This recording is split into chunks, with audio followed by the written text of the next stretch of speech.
101.1 The Answer. Doc Washburn Show continues, or you can sound off and talk back at 501 401 1011. I don't know if you've heard about this, but there is breaking news today of an 8-1 Supreme Court decision. Now then, how often do we hear about an 8-1 Supreme Court decision, or for that matter, even a unanimous Supreme Court decision? Surely, I'm so used to saying that, why is nobody else telling you about this? But surely somebody in talk radio has been discussing this today. This is kind of big news.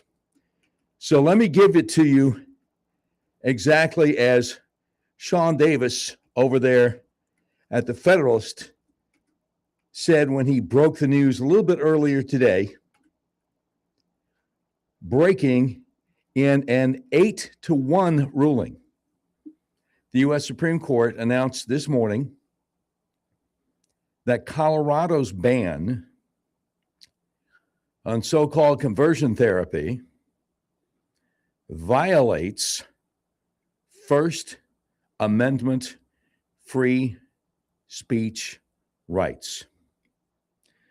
Justice Gorsuch wrote the majority opinion. If you had to guess who the lone dissenting voice was, who would you guess? It's got to be one of the liberals, right? It's got to either be Sonia Sotomayor or Elena Kagan or Justice Ketanji Brown Jackson. I don't know, gentle listener, how closely you follow U.S. Supreme Court.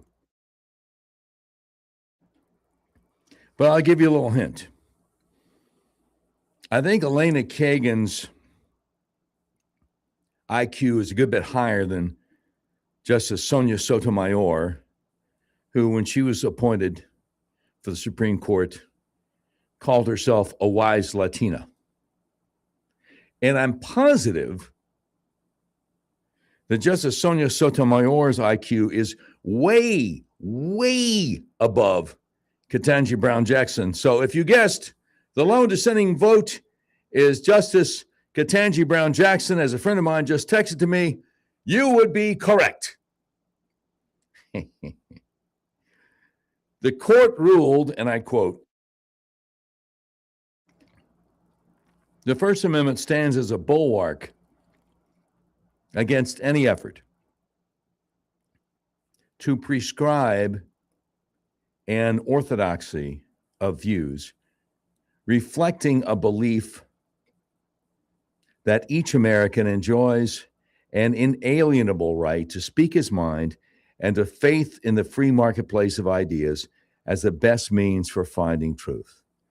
Laws like Colorado's, which suppress speech based on viewpoint, represent an egregious assault on both commitments." Yeah, it was clearly a violation of the First Amendment, right to free speech.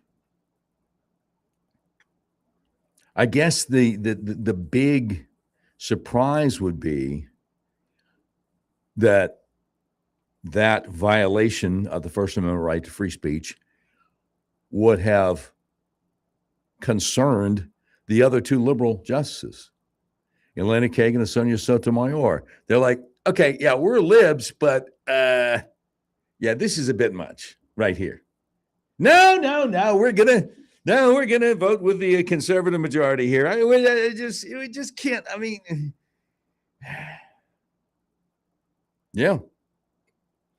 So, if you'll recall, Ketanji Brown Jackson, when she was being questioned in her confirmation hearing, a Republican senator asked her, "What is a woman?" And her response, "Well, I'm not a biologist, so I really can't."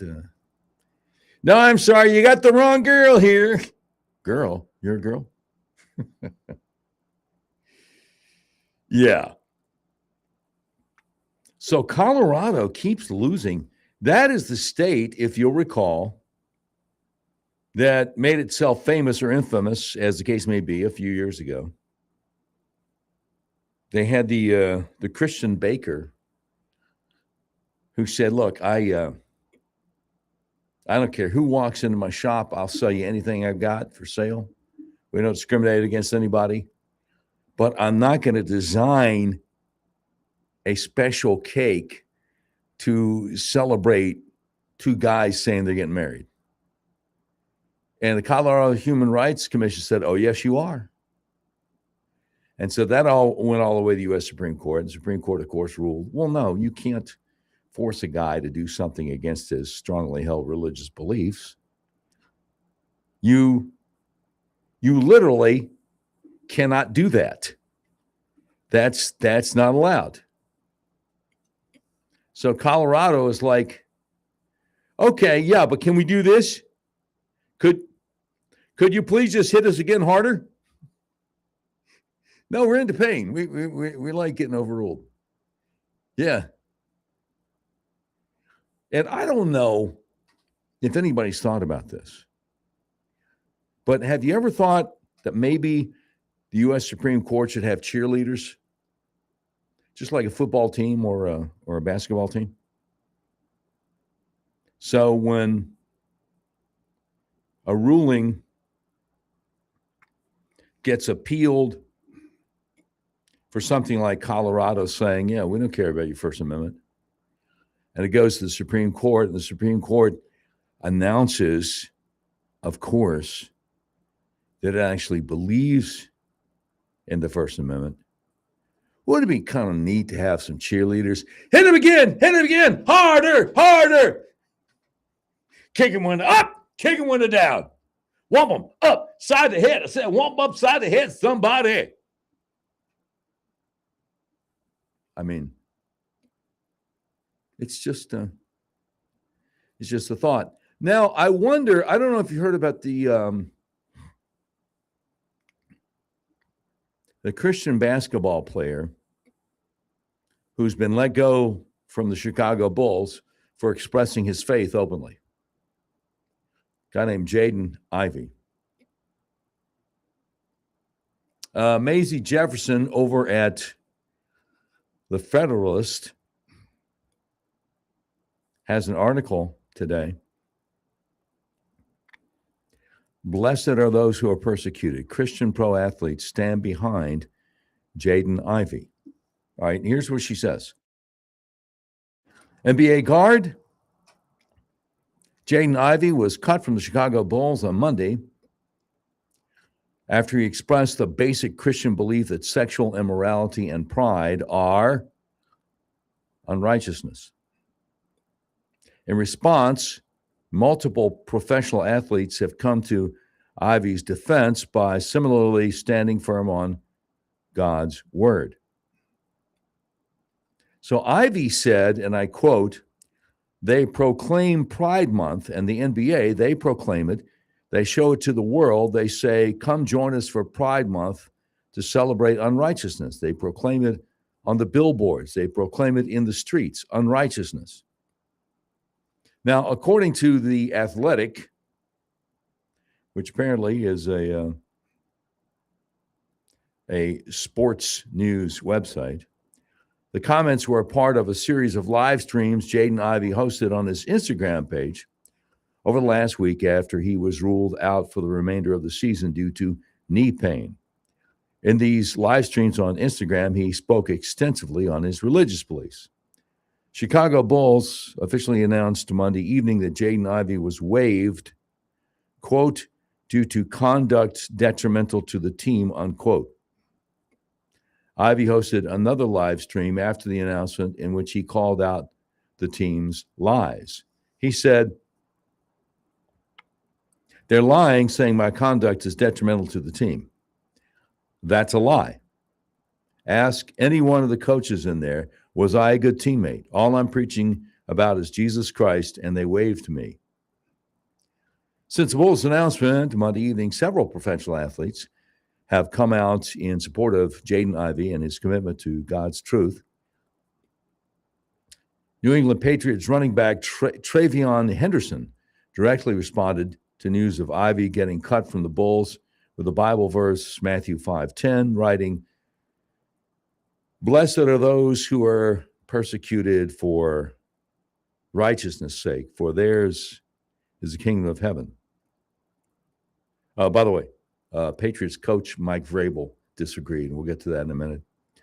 Blake Ferguson, Miami Dolphins, also directly responded to news of the waiver with a passage from John 15 in which Jesus assured his disciples that following the one true Messiah means being hated by the world.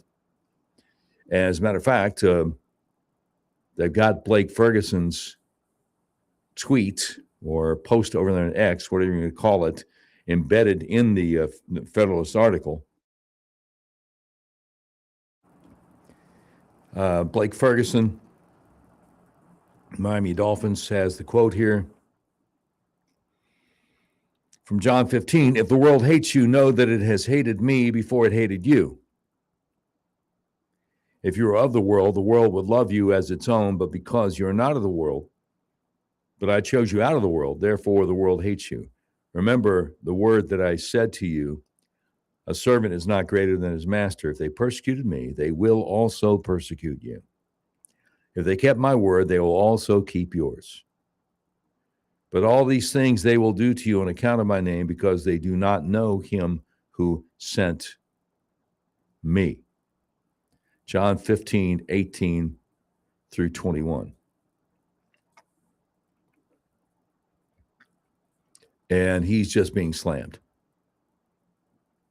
He's being slammed because apparently there are a lot of NFL fans who aren't necessarily fans of Jesus himself. So, sports outlets like Outkick and ML Football also noted a number of other professional athletes who have joined in support of Ivy's declaration.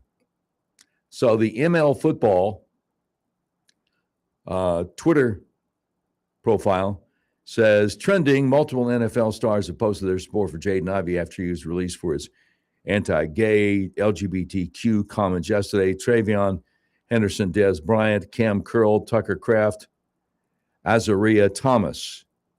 And they have, embedded screenshots from the tweets. Lakers forward Jake LaRavia posted on his Instagram story as Ivy's story gained momentum. He quoted Jesus' words from John 14, "I am the way, the truth, and the life. No one comes to the Father except through me." Jaden Ivey also referenced a specific verse in a live stream video on Instagram following the announcement that he was waived. He said, "So why is it that the NBA and the Chicago Bulls say that I'm detrimental to the team? How? Because I believe in the truth? Because I know Jesus is the way, the truth, and the life?" Azaria Thomas from the New York Jets cited multiple scripture passages.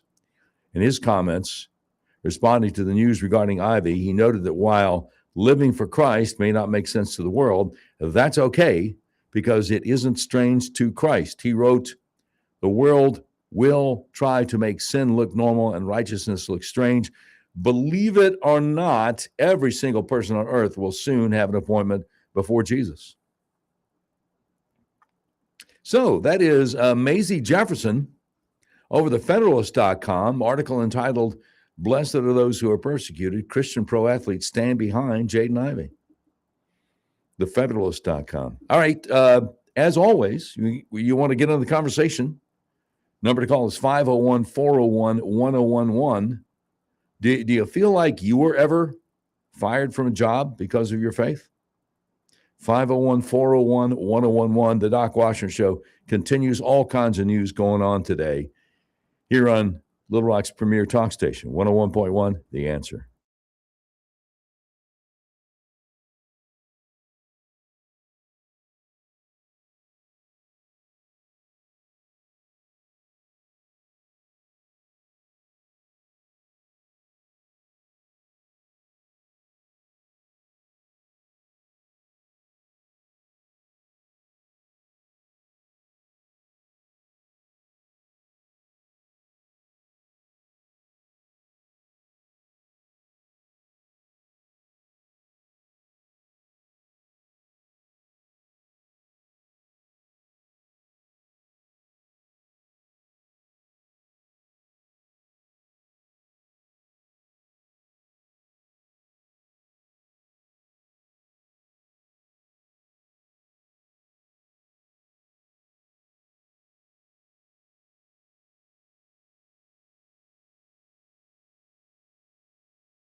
101.1 The Answer. Doc Washburn Show continues, or you can sound off and talk back.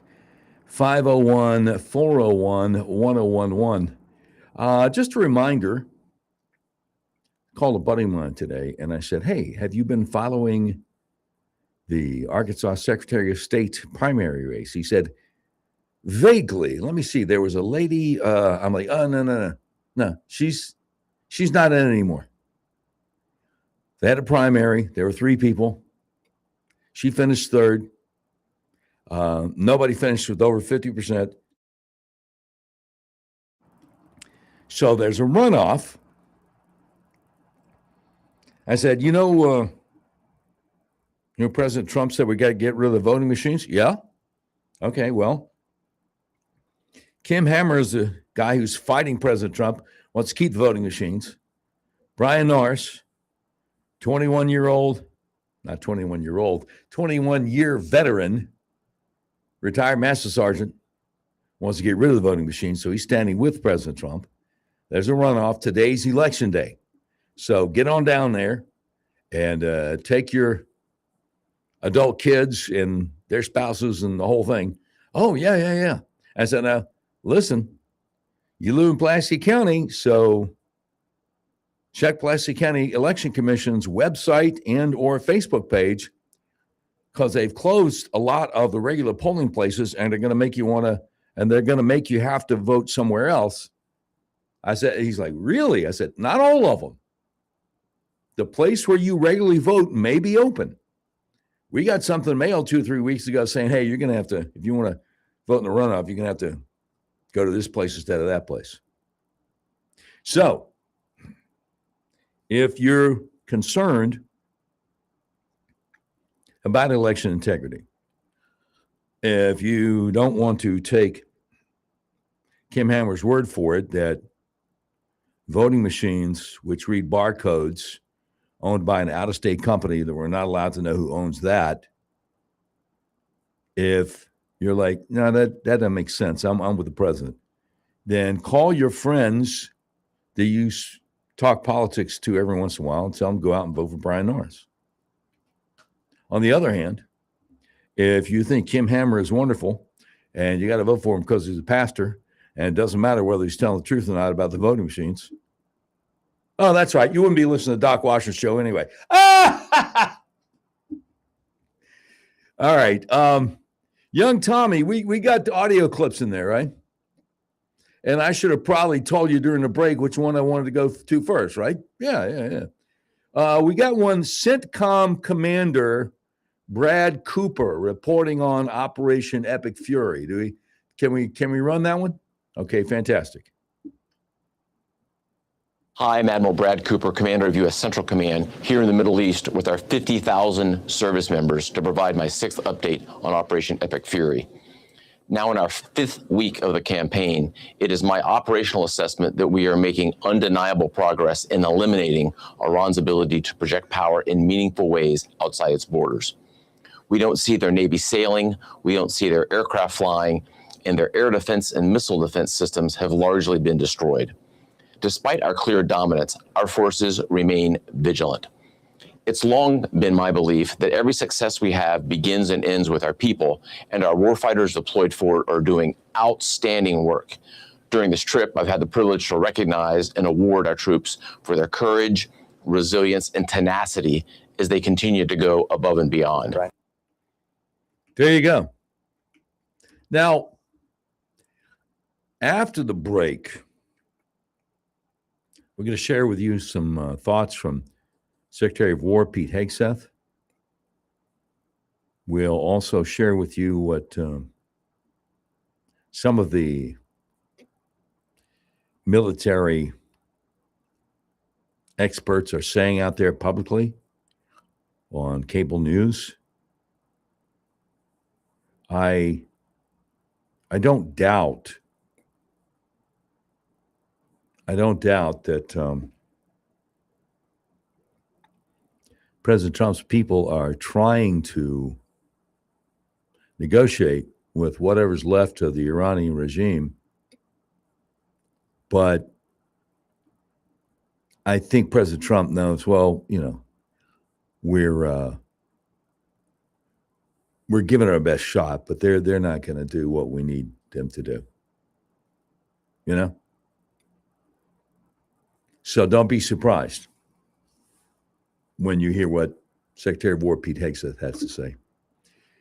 Okay, the Doc Washburn Show continues on Little Rock's premier talk radio station, 101.1, The Answer.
One oh one point one, The Answer. Doc Washburn Show continues. Sound off and talk back at 501-401-1011. It's finna get lit over there in Iran. I ain't gonna lie, fam. It's finna go down. Pete Hegseth, Secretary of War. I'll never forget when President Trump nominated him. A good friend of mine who's a Vietnam War veteran is like, yeah, I don't know, man. Don't know enough about him. The jury's out. I'll tell you one thing. Over a year later, he's like, this guy's fantastic. All right, let's go with Pete Hegseth, cut one, please. What those Americans said to me, young and old, officer and NCO, male and female, black and white, was let's finish the mission. Get us even more bombs, bigger bombs, more targets. Let us finish this. In fact, Admiral Cooper noted this morning that the 3 Air Force captains shot down by Kuwaiti-friendly fire early in the fight weeks ago. They never left the theater. All dropped bombs over Tehran last night. These men and women live the Iranian threat every day, incoming missiles and drones, and know what a world looks like, what the world would look like if Iran had the most dangerous weapons in the world, a nuclear weapon. As President Trump has said time and time again for years, and in this administration, Iran cannot have a nuclear bomb, and they won't. These troops, they want to finish this fight for their kids and their grandkids. This is about history. This is about legacy. Success matters. And because of this president and these Americans, we're closer than ever before to winning. President Trump is doing what no other president had the guts to do. Previous presidents were all talk. He's all action. You know, that's a point, because somebody pointed out a couple of days ago that Biden, Obama, George W. Bush, Bill Clinton, they all warned Iran is dangerous. We can't let them get nukes. We can't let them do this, that, or the other thing. But nobody tried to stop them until Trump. Secretary of War, Pete Hegseth, cut two, please. The latest intel is clear out of CENTCOM. Our strikes are damaging the morale of the Iranian military, leading to widespread desertions, key personnel shortages, and causing frustrations amongst senior leaders. Just last night, we had 200 dynamic strikes alone. Dynamic strike is a strike where a pilot leaves, and during their flight, they get a new target set based on real-time intel given to them. A new launcher, a new location, a new troop formation. A dynamic target is one that changes while you're in the air because of improved intelligence. 200 dynamic strikes alone, in addition to the pre-planned targets. The video the president posted last night of Esfahan, an ammo depot struck by U.S. bombers. You see, you don't get to see many of those videos because, as a reminder, Iran has still shut off the internet to 99.9% of its population. But if Iran is wise, they will cut a deal. President Trump doesn't bluff, and he does not back down. You can ask Khomeini about that. The new Iranian regime should know that by now. This new regime, because regime change has occurred, should be wiser than the last. President Trump will make a deal. He is willing. And the terms of the deal are known to them. If Iran is not willing, then the United States War Department will continue with even more intensity. Now, a couple of things I noticed from that audio clip of Secretary of War Pete Hegseth. One of the things he said was, if Iran is wise, they'll make a deal. And of course, you and I both know wisdom is the last thing they possess. And another thing I noticed was he was saying, if you have any questions about that, go ask Khomeini. Okay, well, I don't know if you're aware of this, but our first strike against Iran was an Israeli missile on a Saturday morning. I think it was February 28th. And it came out of a clear blue sky. And it took out Ayatollah Khamenei, the guy that took Khomeini's place in 1989. And somewhere between 40 or 50 of the top regime people there in Iran. So we have it on good authority that Ayatollah Khamenei is in the same place Ayatollah Khomeini is, which is being the recipient of God's eternal wrath. So I'm wondering, Pete Hegseth, being a Christian himself, I'm wondering when he says, if you have any doubts about that, go ask Khomeini. I wonder if that's kind of a play on words. I wonder if he's using a pun there to try to see who's paying attention. In other words, I wonder if he's suggesting that if you're on the wrong side of this, you can go to hell. Because that's where Khomeini is, and that's where Khamenei is. And unlike what some people believe, they're not having a party. You know, I've heard people say, well, I'm going to hell, but I'll be there with all my buddies. And that's not how it works. John 3:36, the wrath of God abides on the unbeliever. So I wonder, I'll probably never get a chance to ask him, but I wonder if Pete is suggesting, hey, you got a problem with it, go to hell. I don't know. But see, I can't help it that I think in literal terms for two reasons, I think. One is I used to listen to Rush Limbaugh every chance I got. And he used to call himself the mayor of Literalville, and then he found a better way to put it, the mayor of Realville. So he actually listened and took things literally. And the other thing is, I've been in enough courtrooms watching different kinds of trials and stuff. It just occurred to me, words have meanings. And that's something my mom and dad try to teach me also. Words have meanings. So sometimes you get into arguments especially with liberals, because they say things, and then when you take seriously what they said, and you point out to them the implications of what they're saying, they get upset. You know, I didn't mean it that way. No, I didn't know you didn't mean it that way at all. It sounded like you meant it that way because that's how you said it. Anyway, Secretary of War, Pete Hegseth, cut 3, please. President Trump and boots on the ground. I don't understand why the base, which they have already, they understand, wouldn't have faith in his ability to execute on this. Look at his track record of pursuing peace through strength, America first outcomes. What he's simply saying, and it's exactly true, and I've said from this podium too, we're not going to foreclose any option. You can't fight and win a war if you tell your adversary what you are willing to do or what you are not willing to do, to include boots on the ground.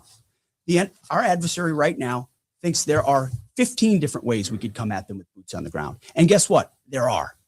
So if we needed to, we could execute those options on behalf of the President of the United States and this department. Or maybe we don't have to use them at all. Maybe negotiations work, or maybe there's a different approach. The point is to be unpredictable in that. Certainly not let anybody know what you're willing to do or not do.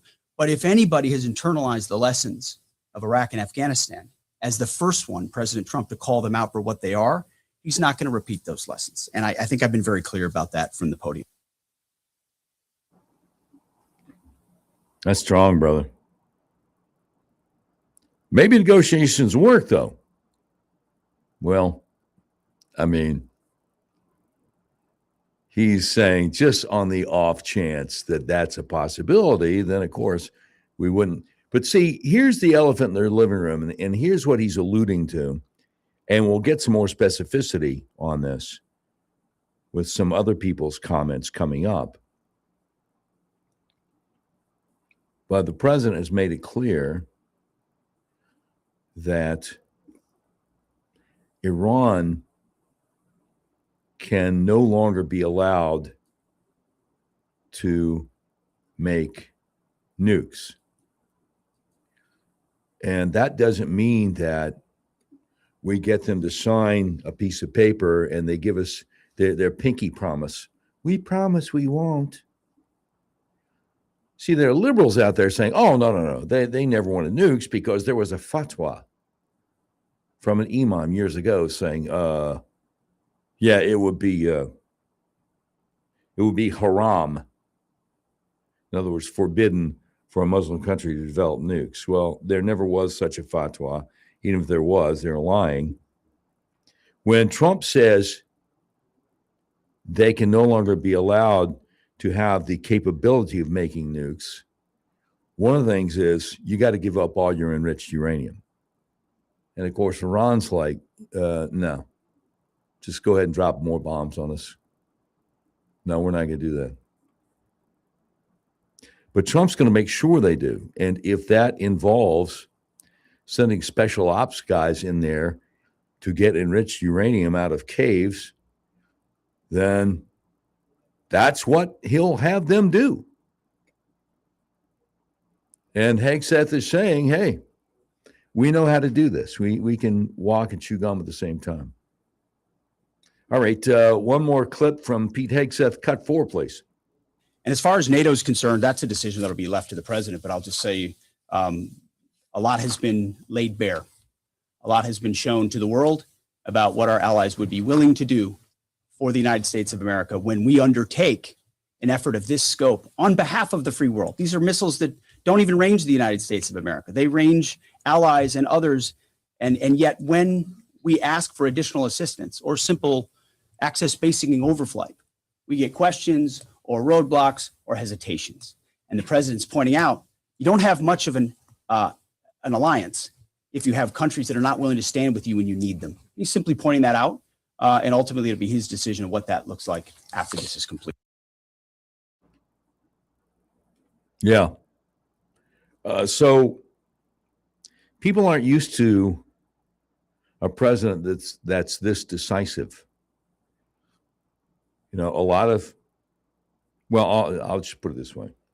I first got here in July 2014, and I'll never forget, I had a caller who said, Doc, you're still kind of new around here. So I hate to be the one to break the bad news to you. Hate to be the bearer of bad news. But, and again, this is like late 2014, early 2015. He said, but Hillary Clinton's going to be the next president. And there's nothing we can do about it. You're not from here. You haven't seen what they've gotten away with all these years. I'm telling you, whatever it takes, Hillary Clinton's going to be the next president. Now, why am I bringing that up when I'm saying people aren't used to a decisive president like Donald Trump? Well, I'll tell you why. Although the caller didn't say it at the time, this was way before Trump came down the golden escalator and announced he was running for president. And I have no doubt that the caller naturally assumed that the Republican nominee in 2016 was going to be former Florida Governor Jeb Bush.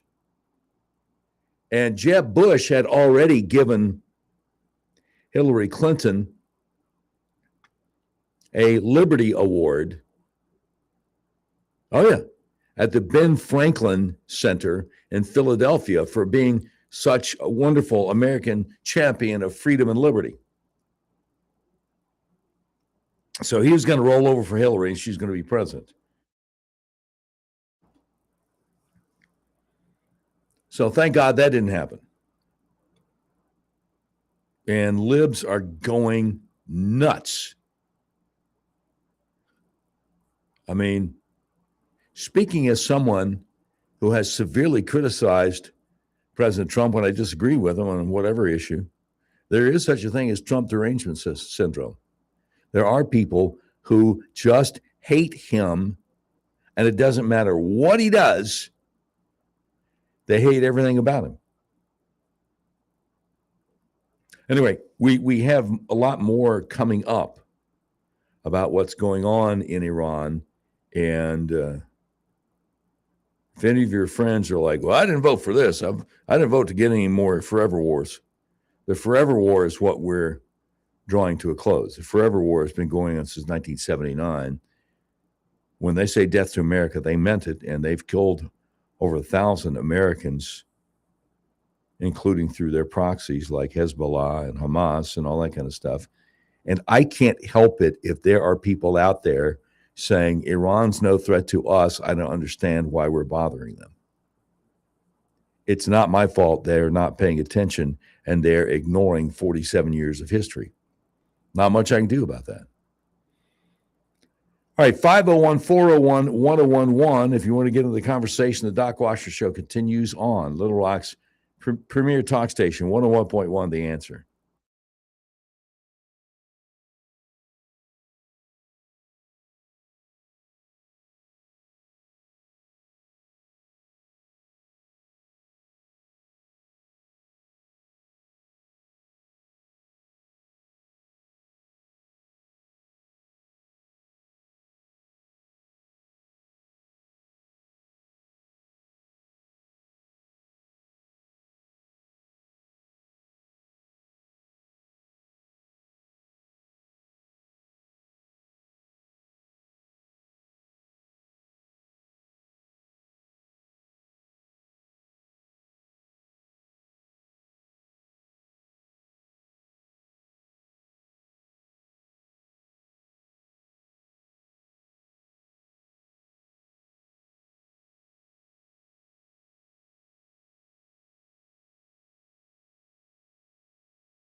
One 101.1 The Answer. Doc Washburn Show continues. Sound off and talk back. 501-401-1011.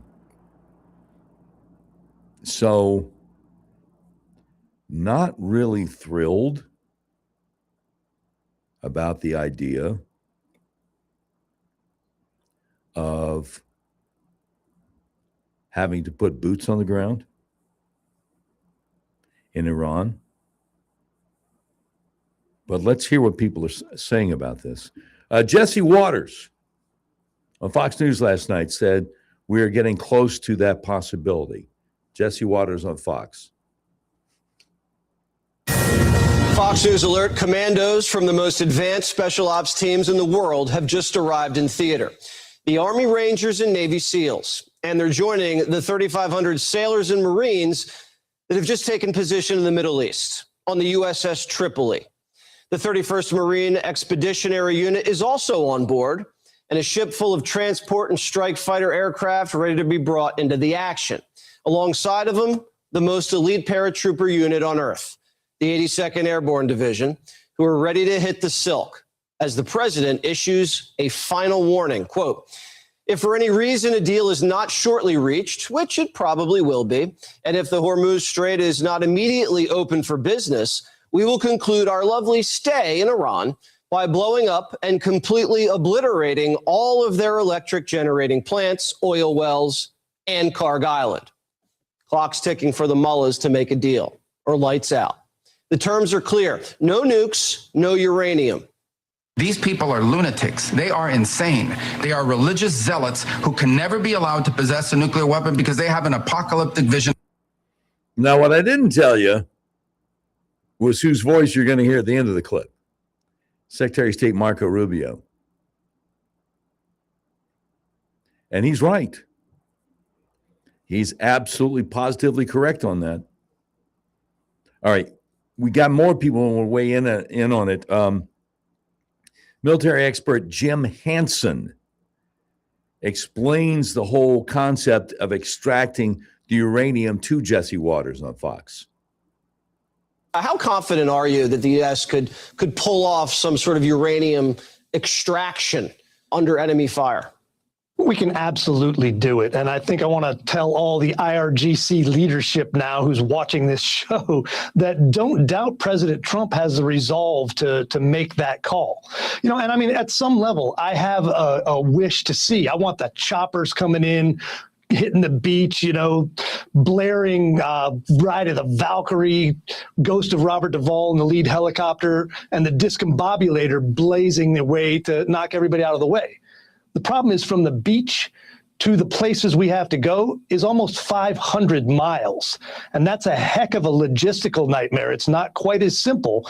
It can be done, and we have the capabilities and the people to do it. But I think everyone should be cognizant that's a heavy lift. Okay, that's Jim Hansen, president of World Strat, chief strategist for Middle East Forum and former Special Forces weapons guy who's written a bunch of books. Whenever I see these guys on TV, I'm telling my wife, I think I interviewed him one time years ago. Real sharp guy. Okay, we got a lot more.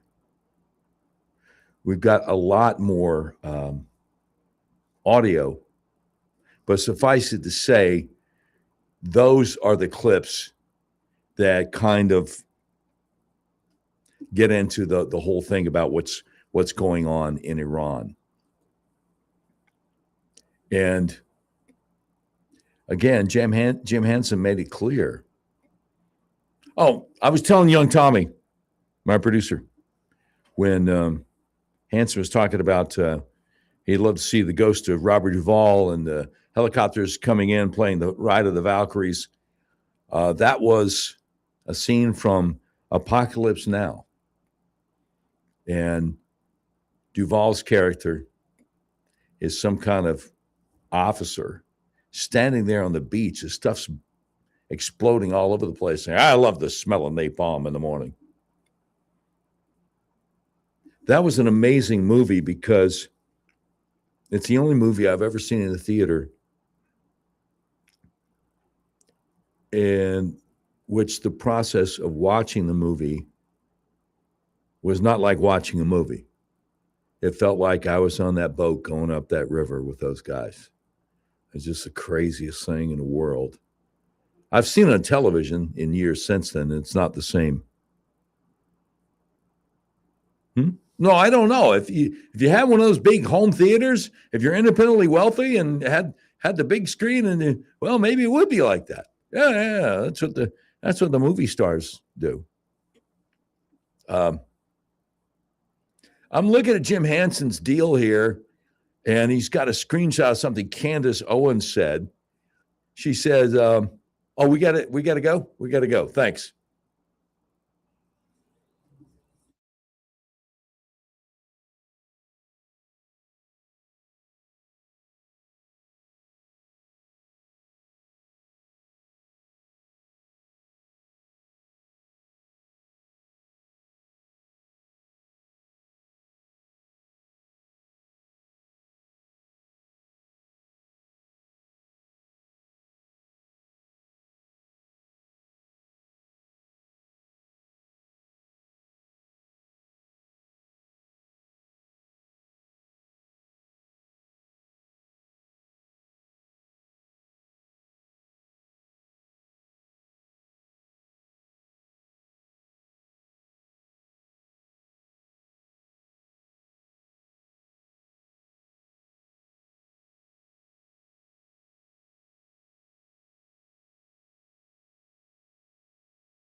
101.1 The Answer. Doc Washburn Show continues. We're going to sound off and talk back at 501-401-1011. You just got out of work, just got into your car, truck, van, or SUV, and you've completely forgotten about the fact that we have a runoff going on for Secretary of State between a guy who is fighting President Trump on getting rid of the election machines, the voting machines, Kim Hammer, or a guy who agrees with President Trump that we need to get rid of the voting machines, Brian Norris. Polls are up to 7:30. This is it. This is election day. One of them's going to be Republican nominee for Secretary of State, going up against the Democrats in November. And of course, happily, the state of Arkansas has not elected a Democrat to a statewide office or a federal office in over 15 years. So that's kind of cool. So that's why it's so funny to me. People will be arguing about whether they support Brian Norris or Kim Hammer for Secretary of State. And every once on, on Facebook and stuff, every once in a while you'll see somebody say, well, just vote blue. And I'm like, oh, I actually have commented, oh, I didn't know you could vote blue in a Republican primary runoff. How does that work? I need to be educated. Well, no, I mean, if they're typical liberals, they probably don't know the difference between a general election and a primary anyway. So, just vote blue, y'all. Sean Parnell, who is the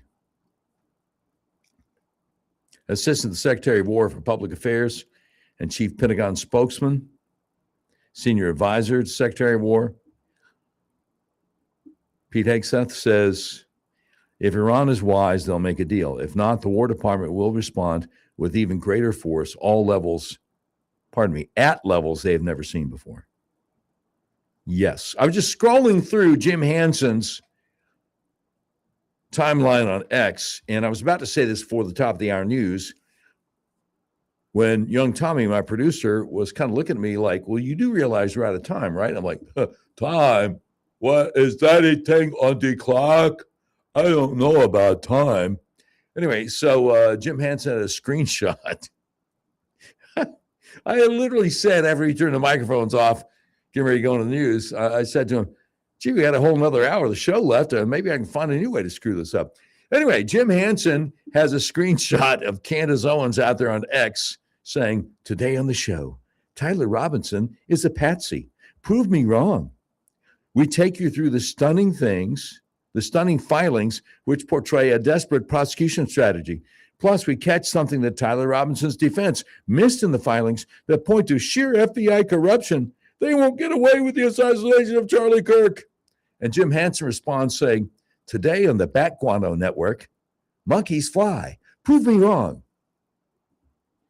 Anyway, since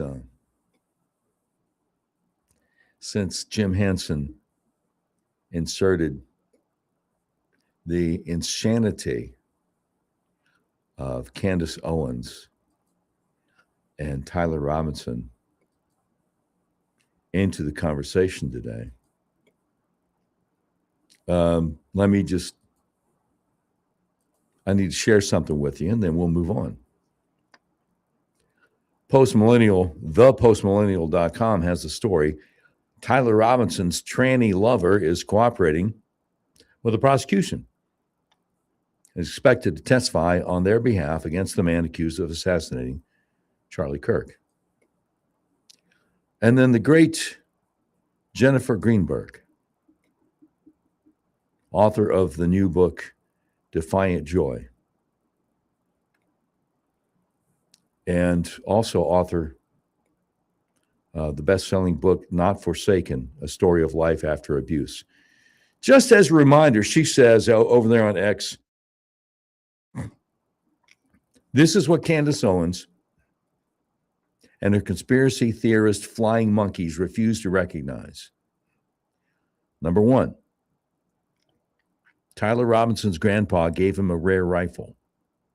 Number two, Tyler Robinson's rare rifle was found near the scene. Number 3, Tyler Robinson's DNA is on the weapon near the scene. Number 4, Tyler Robinson's DNA is at the crime scene. Number 5, Tyler Robinson was caught on surveillance footage arriving before and leaving after the murder. Number 6, Tyler Robinson wrote a letter earlier that morning to his lover outlining his plan to murder Charlie Kirk. Number 7, Tyler Robinson confessed to his lover. Number 8, Tyler Robinson confessed to his online friends. Number 9, Tyler Robinson confessed to his parents. Number 10, Tyler Robinson confessed to a family friend. Number 11, Tyler Robinson's lover, parents, and friends believe he is a murderer and plan to testify against him in court. But sure, do go on about Jews and Egyptian planes. Come on, man, give me a break. Give me a break. I got into a bit of a scuffle. I got into a bit of a scrum, if I may use that phrase in present company, last night about this whole thing. And I'll just tell you what the whole deal is about here. So somebody responded to that long list of evidence against Tyler Robinson by saying, all that doesn't mean anything if the defense can prove the bullet that killed Charlie didn't come from that rifle. That and that alone is the only evidence that counts. And I said, they don't want to do that. And here's why I said it. The Daily Mail is out there with a very misleading headline about the testing of the bullet. And the great Kanekoa the Great, who I follow over on Substack, he says, what a misleading headline from the Daily Mail. The ATF ran a tool mark analysis on a bullet jacket fragment recovered from Charlie's autopsy. The result was inconclusive. That does not mean no match. What it means is this. The jacket was too fragmented to compare, which also partially explains the lack of an exit wound. I know, young Tommy, I can hear heads exploding in vehicles.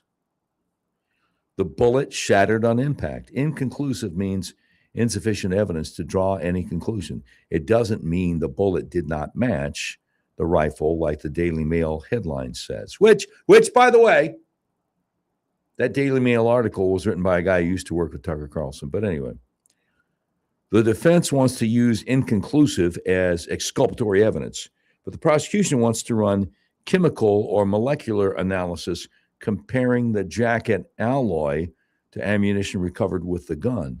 Unlike tool mark analysis, it doesn't require an intact bullet. The defense is trying to block that testing from happening.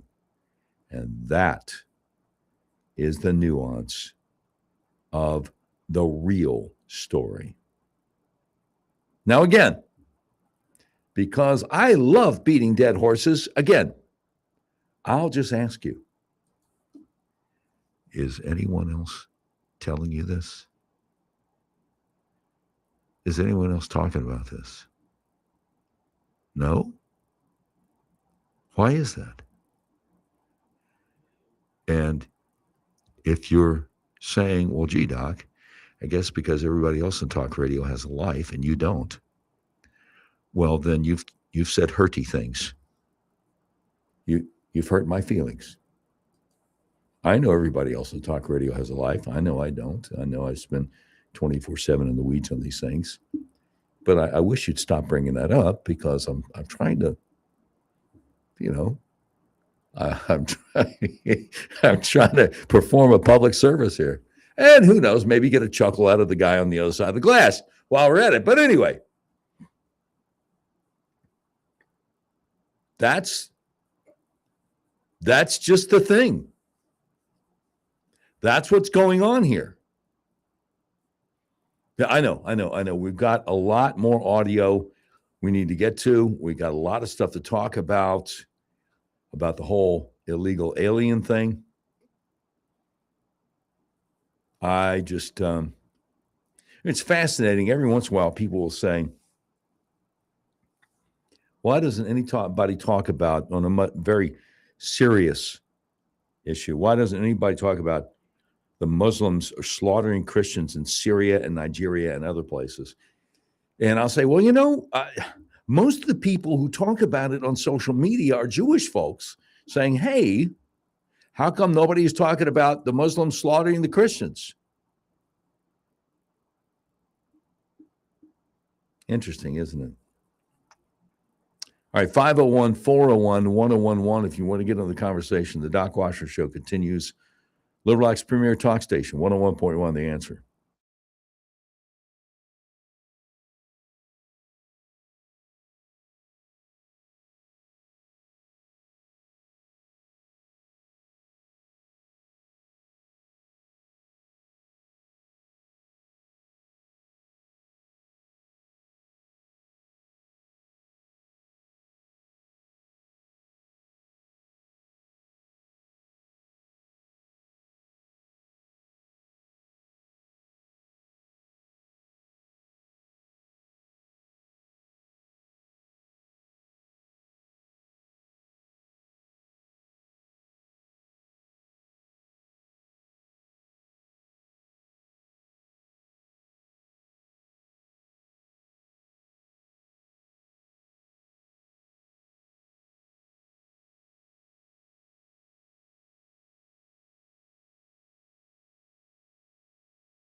One 101.1 The Answer. Doc Washburn Show continues, where you can sound off and talk back at 501-401-1011. So we're getting breaking news here. President Trump signing an executive order in the Oval Office just a few moments ago. And this is about election integrity. Now, this is pretty interesting because, let me go ahead and get it here. Yeah, here we go. Eric Daughtry has the whole story. By stroke of a pen, President Trump signs landmark executive order that cracks down on mass mail-in voting and ensures citizenship. As the president said, that's a big deal. The order requires Department of Homeland Security to create a list of U.S. citizens with the help of the Social Security Administration. The order also requires the Postal Service only sends mail-in ballots to approved voters. The executive order would require unique barcode tracking in secure envelopes. So, get ready for Democrats to immediately try to block this. President Trump says very bad judges is the only way it can be changed, and hopefully we'll win on appeal. But see, here's the thing. Congress should go ahead and codify this immediately. But will they? Will they? Yeah, you always have to appeal stuff. I mean, just a little bit ago, a federal judge blocked a Trump administration order to end federal funding for NPR and PBS. Now, the federal judge, of course, has no authority to do that. But the process is the punishment. He knows he has no authority to do that. Okay, Reagan Reese over dailycaller.com. Exclusive Trump to crack down on mail-in voting with new executive order. The executive order will require the Secretary of Homeland Security to create a list of verified U.S. citizens who are eligible to vote in each state with the Social Security Administration's help, according to a fact sheet shared with the Daily Caller. The presidential action will also require U.S. Postal Service only send absentee ballots to those on each state's approved mail-in ballot list. Ballots will now have specific secure envelopes with unique barcodes for tracking. This is mandated by the executive order. Also tells U.S. Attorney General to prioritize investigating and prosecuting anyone accused of sending ballots to ineligible voters. See, Bill Barr didn't want to do that. I hope Pam Bondi does, but, I don't trust her. States that disobey the executive order may lose federal funds under the presidential action. Abigail Jackson, White House spokeswoman, told the Daily Caller, election integrity has always been a top priority for President Trump, and the American people sent him back to the White House because they overwhelmingly supported his common sense election integrity agenda. The president will do everything in his power to defend the safety and security of American elections and to ensure that only American citizens are voting in them. Congress should also expeditiously pass President Trump's Save America Act to protect elections for generations to come. The action comes as the U.S. Senate continues to debate the Save America Act. Under the legislation, voters would be required to provide proof of U.S. citizenship and ID. States would be required to clean up their voter rolls, and approved reasons for mail-in ballots would be restricted. The bill was brought to the Senate floor debate on March 17th. The president previously told the Daily Caller he was in favor of using the standing filibuster to pass the legislation. He added the White House was working very hard to get the legislation through. Wow. Trump has also said he will veto any other legislation until the Save America Act is passed. He wrote in a post on Truth Social, which is his social media platform, it must be done immediately. It supersedes everything else.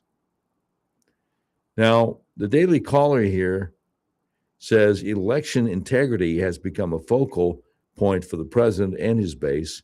The Republican National Committee has built up its election integrity branch over the last few election cycles. In the 2024 election cycle, the RNC filed more than 100 election integrity lawsuits across over 20 states. But I'll just say this because they're not saying it. Unlike 2020, they did it proactively. They did it preemptively. They did it before the election. And there was hardly any mention of it in the news whatsoever. So the Democrats were not able to steal 2024 like they did 2020. It was only widely reported in the news after the 2024 election that the RNC was actually proactive and actually was in court with 100 different election integrity lawsuits before the election. The Daily Caller wraps it up saying the RNC has filed several lawsuits related to regulating mail-in voting over the last year. U.S. Supreme Court heard oral arguments on Watson versus Republican National Committee, which debates whether federal law requires mail-in ballots to be received by Election Day. So a buddy of mine who is just as interested in election integrity as I am had texted me the official whitehouse.gov link with this long executive order. And I did a little search, Control F, you're looking for a particular word in a document. I said nothing about voting machines. What gives? And my friend says he's going one piece at a time. And this is a friend who would know. He said mail out voting or mail-in voting is the worst way to cheat in most states. Most states don't have touchscreen voting computers. So you get rid of fraudulent mail-in voting first. And then, of course, we need Brian Norris as Secretary of State to actually do what the president is asking the 50 states to do. Ain't that the truth? Because if you like Kim Hammer, he's going to ignore the president, just like he's fighting against the president now. It's just, it is what it is.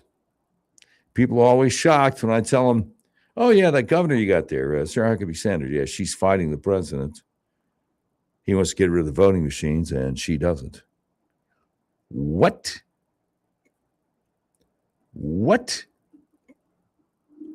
Mark Elias, a really bad guy, has something to say about all this. He is the main driver, the main lawyer behind the lawfare that tried to put Trump in prison for things they knew that Trump had never done.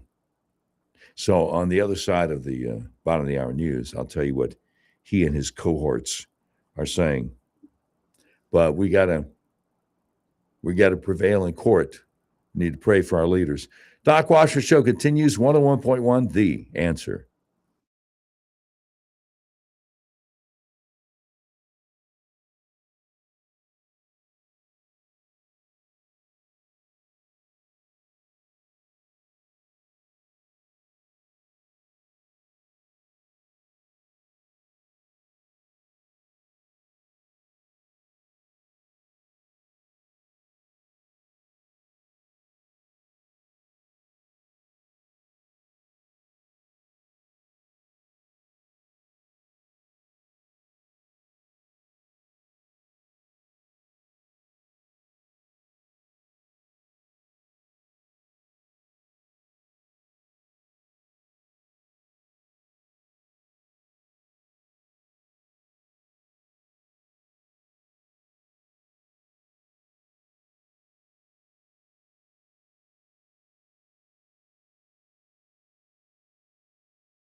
101.1 The Answer. Doc Washburn Show continues. You can sound off and talk back at 501-401-1011.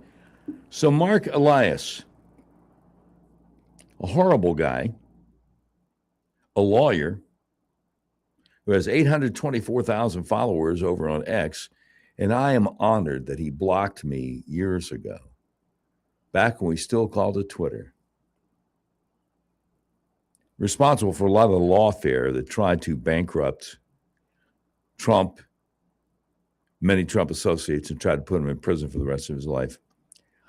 Mark Elias saying this afternoon, breaking, President Donald Trump is expected to sign a sweeping executive order aimed at cracking down on mail-in voting, escalating his long-running effort to restrict voting access ahead of the 2026 midterm elections. Well, he's definitely trying to restrict voting access for illegals. Mark Elias continues, if Trump signs an unconstitutional executive order to take over voting, we will sue. I don't bluff, and I usually win. Oh, buddy, you are in the process of losing. Yeah, I usually win. Yeah, your your winning is going away.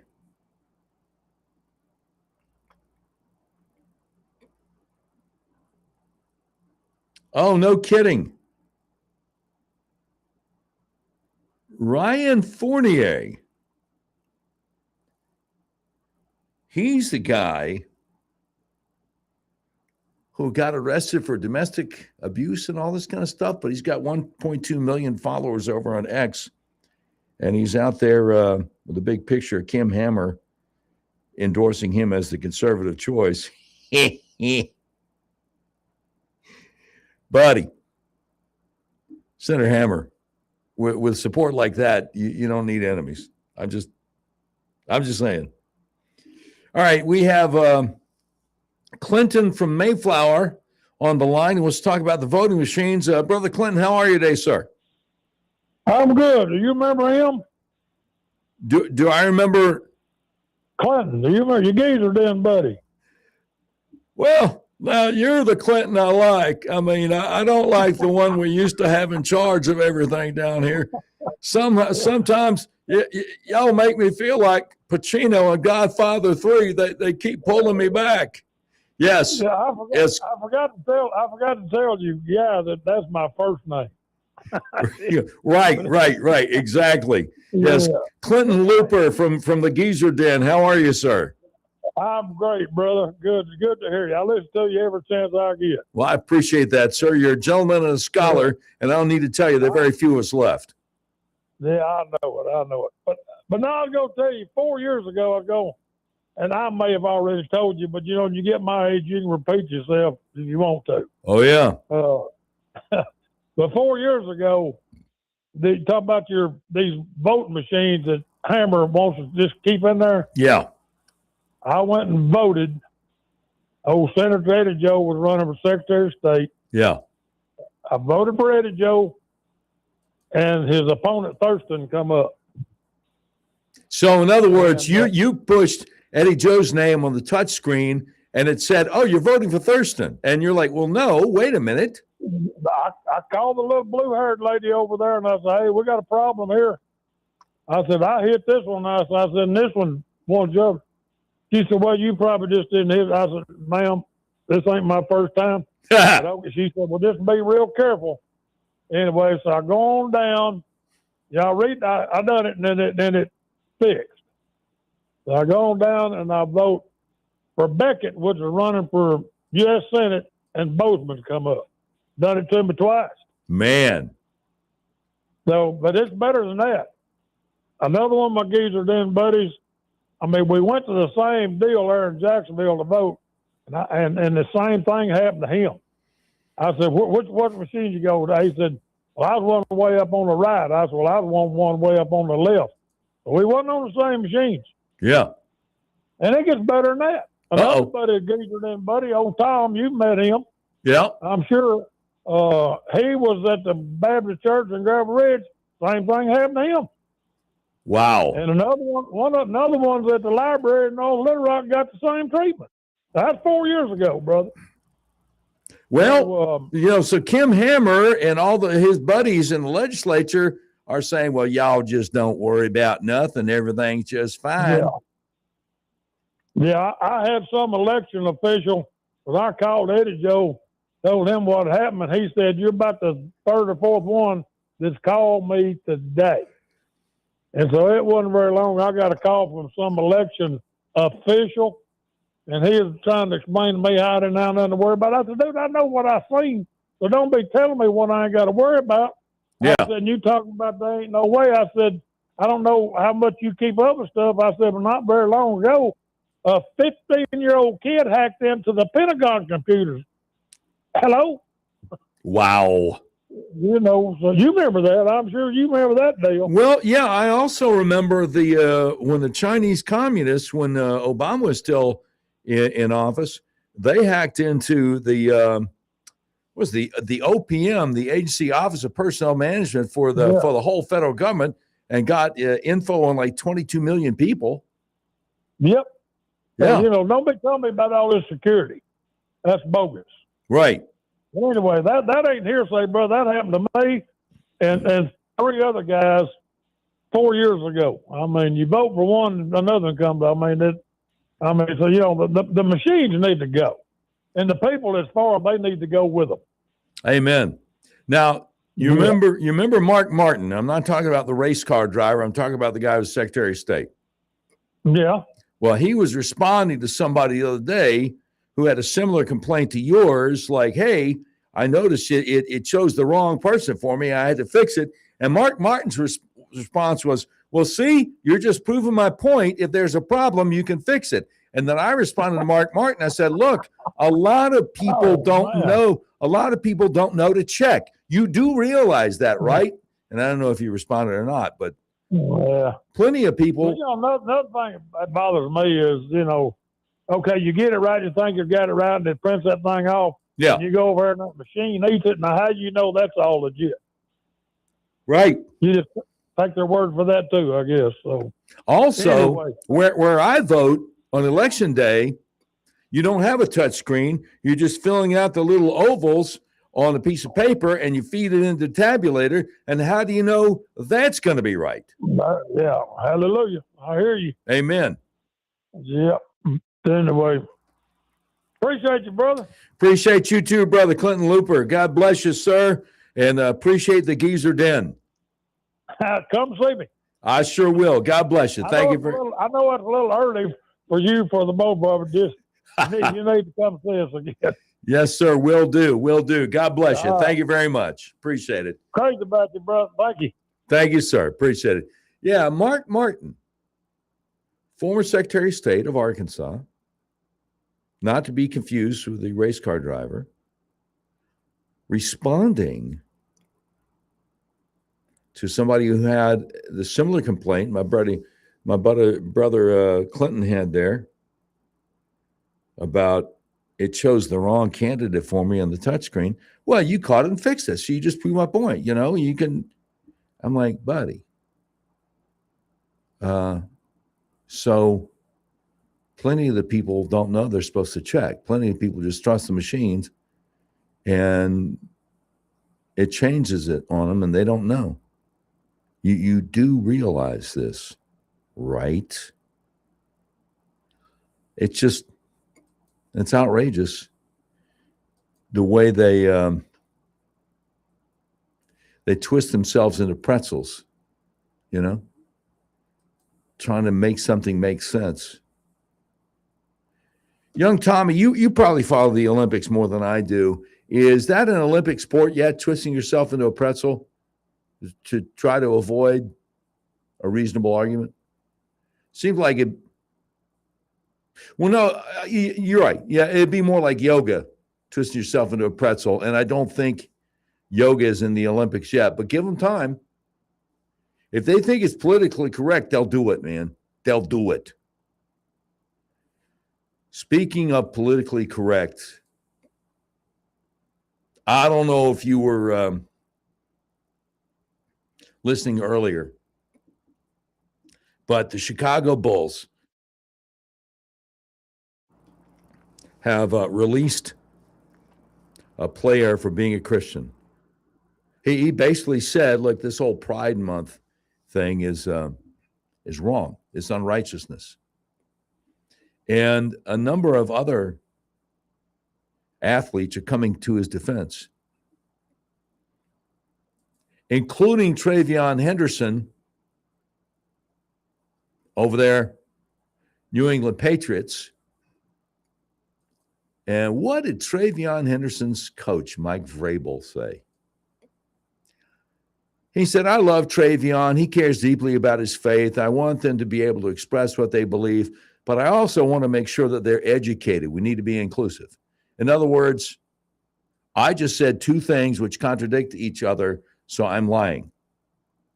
Because what Travion said was, blessed are those who are persecuted for righteousness' sake, for theirs is the kingdom of heaven. About this guy being released by the Chicago Bulls, Jaden Ivey. So Vrabel is trying to walk a tightrope that's impossible to walk. He's trying to do what King Solomon did, like cut the baby, and it's not going to work. So this is funny. This guy, Dove Kleiman, who has about 400,000 followers on X, says he's got the best and most accurate NFL news. Says, oh boy, many NFL fans are calling for the Patriots to release running back Travion Henderson for showing his support to Jaden Ivey after he was released by the Bulls for making anti-LGBTQ comments. So Benjamin Watson, I believe he used to play football, is out there saying that's comical. He's not going anywhere. Number one, Travion was a Rookie of the Year talent last year and has more upside than any other young running back in the league.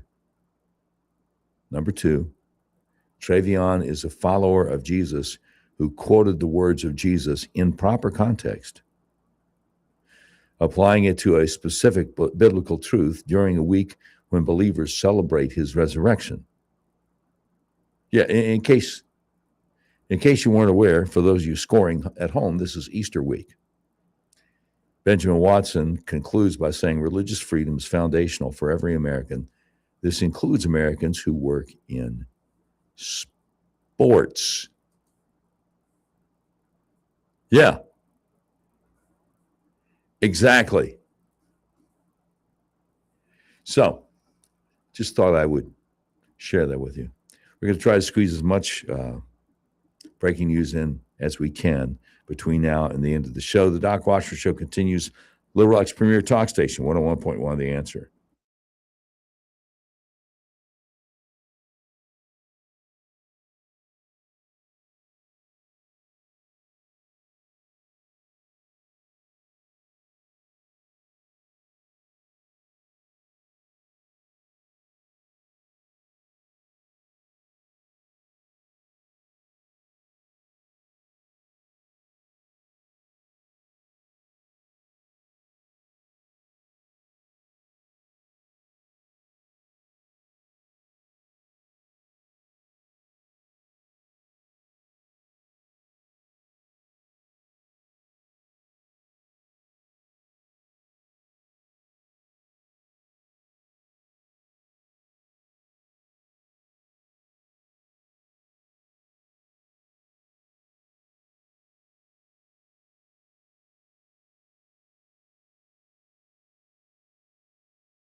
101.1 The Answer. Doc Washburn Show continues.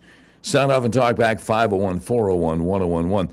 I just follow up on the Travion Henderson running back for the Patriots, standing with his fellow believer in Christ, Jaden Ivey, who was released by the Chicago Bulls for having the gall to make a Christian statement. So there are a number of people commenting about this over on X. One guy said, as a Dolphins fan, I definitely think the Patriots should release him. Oh, my goodness. All right, I want to talk about a little bit about the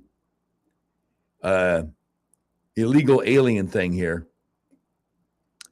Caroline Leavitt, speaking on the murder of Sheridan Gorman. She was from small town in New York State, was murdered by an illegal alien in Chicago. Caroline Leavitt.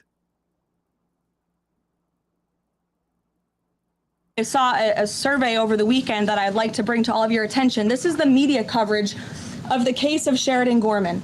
You have ABC News has spent 1 minute and 19 seconds between 2 days when this case was first alerted. You have CBS 2 minutes and 1 second. You have NBC 23 seconds spent on the life of a young, beautiful American woman whose life was taken short by an illegal alien who should have never been here in the first place, when we are in the middle of a battle on Capitol Hill with a major political party, the Democrat Party, who wants to defund the agency that is responsible for protecting Americans. I think her life was worth more than 23 seconds on cable television. And I think the people in this room have a responsibility to report on cases like this, because it just exemplifies why the president believes so strongly in deporting illegal aliens from our communities. And thank you for the question. It's just heartbreaking. And, you know, you got these Democrat politicians in Chicago. One of them was like an assemblywoman, I guess, member of the legislature up there, saying, well, you know, maybe it's just a matter of her being in the wrong place at the wrong time. I mean, she might have accidentally startled the guy. Maybe that's why he shot her. Come on, man. Speaker Mike Johnson slamming the Senate on funding Department of Homeland Security. We have Speaker Johnson. You seem furious. The question is, why did everyone leave town? Well, they sent the bill in the dead of night. It was about a 2:30 a.m. vote, and it came to us right before everyone was scheduled to go home. We passed the full funding bill, a CR, for 8 weeks, clean, nonpartisan, no tricks on that at all, just to keep the whole Department of Homeland Security funded for 8 weeks so the parties can work out the differences. We thought that would be passed by unanimous consent on Monday, and it didn't happen in the Senate. And so we've got a dilemma. The outrage, and the reason we were so upset, Lawrence, is because they sent us a bill that literally put the number 0 in the bill for the funding of border security and customs and immigration enforcement. We can't do that. That was the biggest issue in the 2024 election, and it's outrageous to us. Just in those two agencies, CBP and ICE, you're talking about 98,000 hardworking Americans, self-sacrificing people who have to pay their mortgages and put food on the table. They wanted to zero them out. We cannot be a part of that. So we're calling on everybody. Look, the House members are in their districts working right now. We can bring it back on a moment's notice for a vote. The Senate has to do their job and help us on this heavy lift. We have to get the government funded, and they're playing games with real people's lives. I don't know if Lawrence Jones picked up on it, but Republican Speaker Mike Johnson, Speaker of the House, was doing everything but saying that his fellow Republicans in the Senate were really sticking it to the base, their voters. I mean, he's doing everything but specifically saying it, you know? So, yeah, it's a shame. But for all the people out there who are always so critical of Speaker Mike Johnson for not doing what they want him to do, he stood up there. I'm Doc Washburn. See you tomorrow at 4:06, God willing. The great Dave Ellswick scheduled to be in at 7:06 in the morning. 101.1 The Answer.